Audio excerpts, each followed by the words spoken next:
नमस्कार, मैं खुशी और आप देख रहे हैं मुंबई तरंग न्यूज।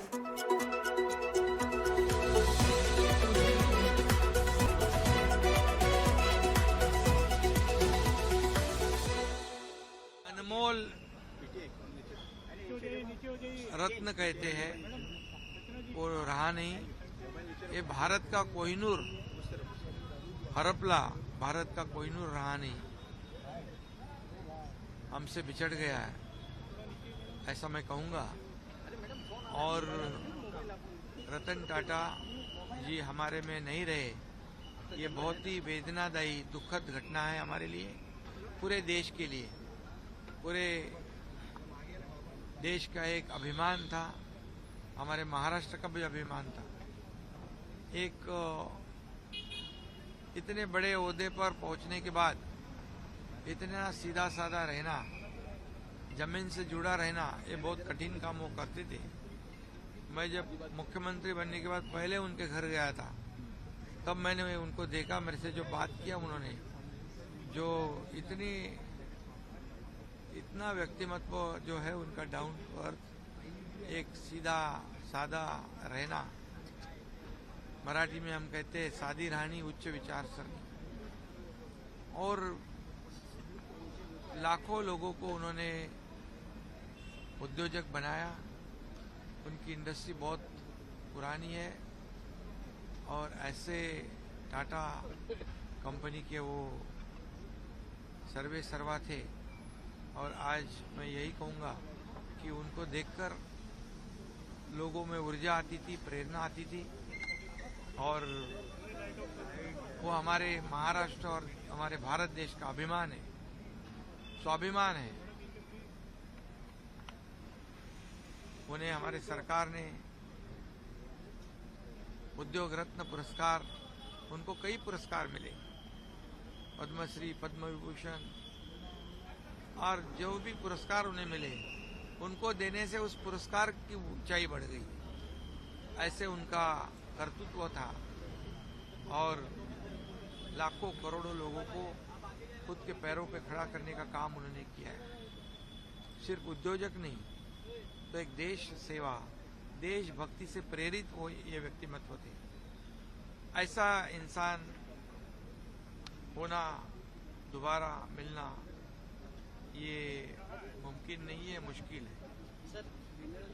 और इसलिए मैं उनको महाराष्ट्र सरकार की ओर से और महाराष्ट्र की तमाम 12.5 करोड़ जनता की ओर से भावभीनी श्रद्धांजलि अर्पित करता हूँ। उनका आदर्श लेकर आगे बढ़ना, उनके आदर्शों पे चलना, यही उनके लिए सच्ची श्रद्धांजलि साबित हो सकती है। 10 बजे से 4 बजे तक उनको एनसीपीए में दर्शन के लिए लोगों के लिए रखेंगे, ऐसा उनके रिश्तेदारों ने कहा है। और उसके बाद आगे की अंतिम विधि उनका होगा, बदली में होगा, ऐसा कहा होगा। मैं फिर एक बार उनको भावपूर्ण श्रद्धांजलि अर्पित करता हूँ। उनके रतन टाटा जी ये एक बहुत ही सफल उद्योगपति तो थे ही, लेकिन उससे भी बड़े व्यक्ति के रूप में हम उनको देखते हैं, क्योंकि जिस प्रकार से उन्होंने देश के लिए और समाज के लिए काम किया है, उन्होंने केवल सफल उद्योग नहीं खड़े किए, एक विश्वासार्हता खड़ी की, एक ऐसा ब्रांड खड़ा किया जिसने हमारे देश को एक ग्लोबल इमेज दी, और उसके साथ साथ अपनी संपत्ति को टाटा ट्रस्ट में विलीन करते हुए उन्होंने इस विश्वस्त व्यवस्था से, ट्रस्ट से, जिस प्रकार के फिलेंथ्रोपिक काम उन्होंने किए हैं, चाहे वो शिक्षा के क्षेत्र में हो, चिकित्सा के क्षेत्र में हो, रिसर्च के क्षेत्र में हो, बुनियादी क्षेत्र में हो, समाज और देश के उपयोगी जो कार्य उन्होंने टाटा ट्रस्ट के माध्यम से किए हैं, मैं ऐसा मानता हूं कि जितने महत्वपूर्ण उनके उद्योग हैं, उतने महत्वपूर्ण ये कार्य भी है। इसीलिए एक बहुत बड़े मन का व्यक्ति आज हमारे बीच से चला गया है। देश के लिए ये बहुत बड़ा नुकसान है। टाटा सन्स के पूर्व चेयरमैन रतन टाटा का बुधवार देर रात निधन हो गया। इसको लेकर महाराष्ट्र कैबिनेट की बैठक में रतन टाटा को श्रद्धांजलि दी गई। मुख्यमंत्री एकनाथ शिंदे ने बैठक में इस संबंध में शोक प्रस्ताव पेश किया। इस अवसर पर एक प्रस्ताव भी पारित किया गया, जिसमें केंद्र से रतन टाटा को उनकी उपलब्धियों के लिए भारत रत्न से सम्मानित करने का अनुरोध किया गया। रतन टाटा के निधन से पूरे देश में शोक की लहर दौड़ गई है।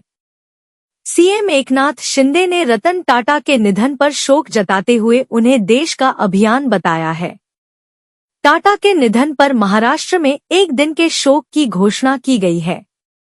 रतन टाटा को श्रद्धांजलि के तौर पर यह राजकीय अंत्येष्टि होगी। इस दौरान प्रदेश के सरकारी कार्यालयों के राष्ट्रीय ध्वज झुके रहेंगे। इसके साथ ही राज्य में कोई मनोरंजन कार्यक्रम नहीं होंगे।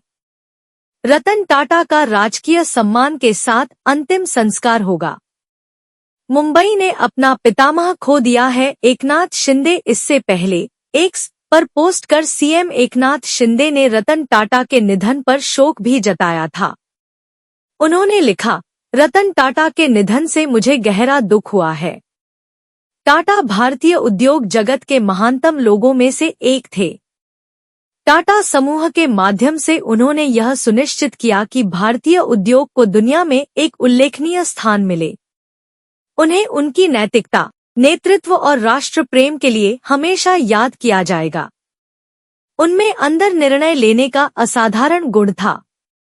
उन्होंने हमारे जीवन को बदल दिया। उन्होंने दुनिया में भारत को देखने के तरीके को बदल दिया। विश्व ने एक दूरदर्शी और भारत ने अपना एक महान पुत्र खो दिया है। मुंबई ने अपना पितामह खो दिया है।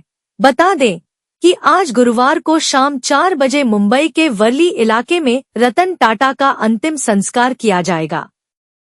उससे पहले उनके पार्थिव शरीर को मुंबई के national centre for performing arts hall में रखा गया है, जहां दोपहर 3:30 बजे तक लोग उनके पार्थिव शरीर का अंतिम दर्शन कर सकेंगे। खबरों में अब तक के लिए बस इतना ही। फिर होगी आपसे मुलाकात ऐसे ही एक और लेटेस्ट अपडेट के साथ। तब तक के लिए नमस्कार और बने रहिए मुंबई तरंग न्यूज पर। ऐसे ही ताज़ा अपडेट के लिए हमारे YouTube चैनल मुंबई तरंग न्यूज को सब्सक्राइब करें और तुरंत नोटिफिकेशन पाने के लिए बेल आइकन प्रेस करना ना भूलें।